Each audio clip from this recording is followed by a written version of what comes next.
নমস্কার বন্ধুরা, কেমন আছো সবাই তোমরা? আশা করি ভালো আছো।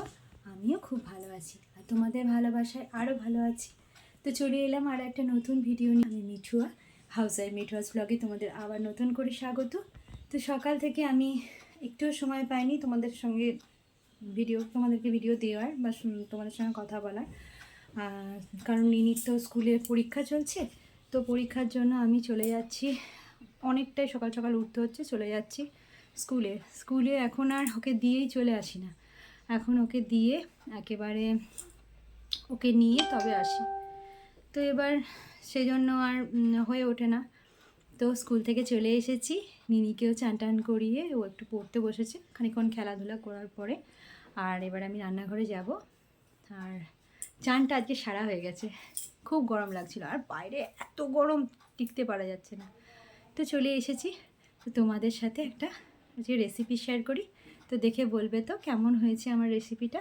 আর অবশ্যই অবশ্যই যেন কমেন্ট করবে, আমাকে সাবস্ক্রাইব করে প্লিজ পাশে থেকো। তো চলো দেখাই তাহলে। তো এই যে রান্নাঘরে চলে এসেছি, দেখো পেঁয়াজ রসুন আমার কাটা হয়ে গেছে আর এদিকে মশলাও নিয়ে বসে পড়েছি। তো 3 রকমের মশলা নিয়েছি, জিরে, ধনে আর হলুদ গুঁড়ো, আর একটা দালচিনি নিয়েছি আর 2টো শুকনো লঙ্কা, সর্ষের তেল। তবে কি রান্না করব, এই দেখো মাটন আছে আমার এখানে 1 কেজি।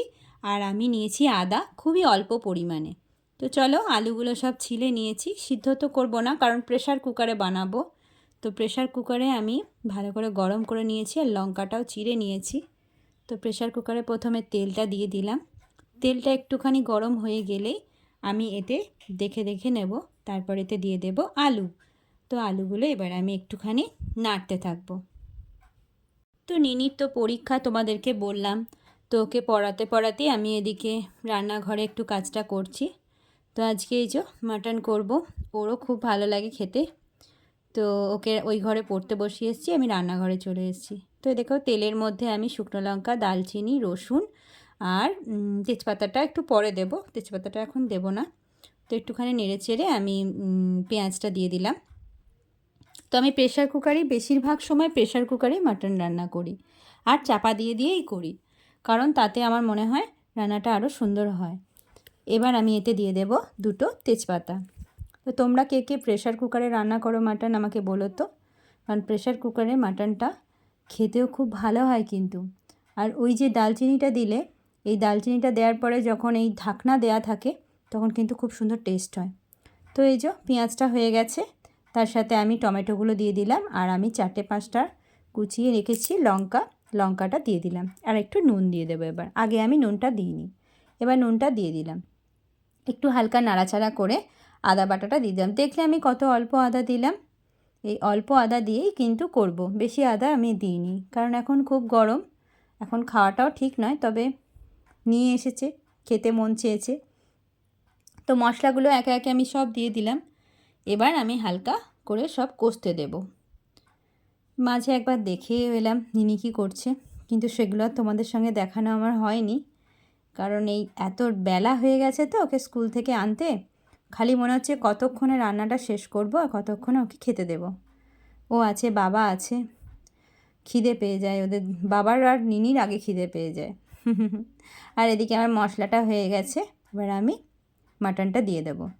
মাটনটা দিয়ে এবার আমি কষতে থাকবো, ভালো করে কষাতে হবে, কষিয়ে একদম ড্রাই করে দেবো এটা। তবে এই যে নুনটা দিয়েছি, এতে কি হবে, মাটনটা থেকে অনেকটা জল বেরোবে। দেখো নুন দিয়ে দিলাম, এবার আমি কষতে থাকবো।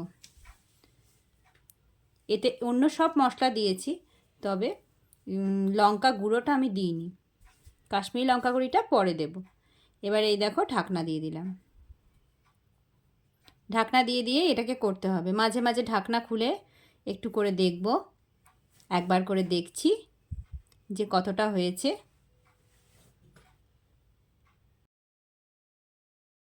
ঢাকনা লাগিয়ে রাখছি, এভাবে দেখো কতটা জল বেরিয়ে গেছে।